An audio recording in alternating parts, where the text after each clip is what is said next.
নিজের লাইফের যত প্রেশার আছে, যত চাপ আছে, একটা আয়াত মাথায় রাখবেন, লা ইউকাল্লিফুল্লাহু নাফসান ইল্লা উসআহা।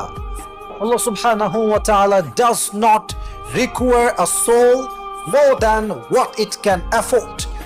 আল্লাহ কখনো মানুষকে তার সাধ্যের বাহিরে কোনো কিছু চাপায় দেয় না। একটা বালতি, সেখানে পানি আসবে 5 লিটার। আপনি যদি 5 লিটারের বাহিরে পানি দেন, পানি কি থাকবে না পড়ে যাবে? পড়ে যাবে। তো আপনার জীবনে যতটুকু প্রেশার, যত কষ্ট, যত চাপ আপনি নিতে পারবেন, এটা কিন্তু খুবই দামি কথা। যত চাপ আপনি নিতে পারবেন আল্লাহ আপনাকে ততটাই দিবেন।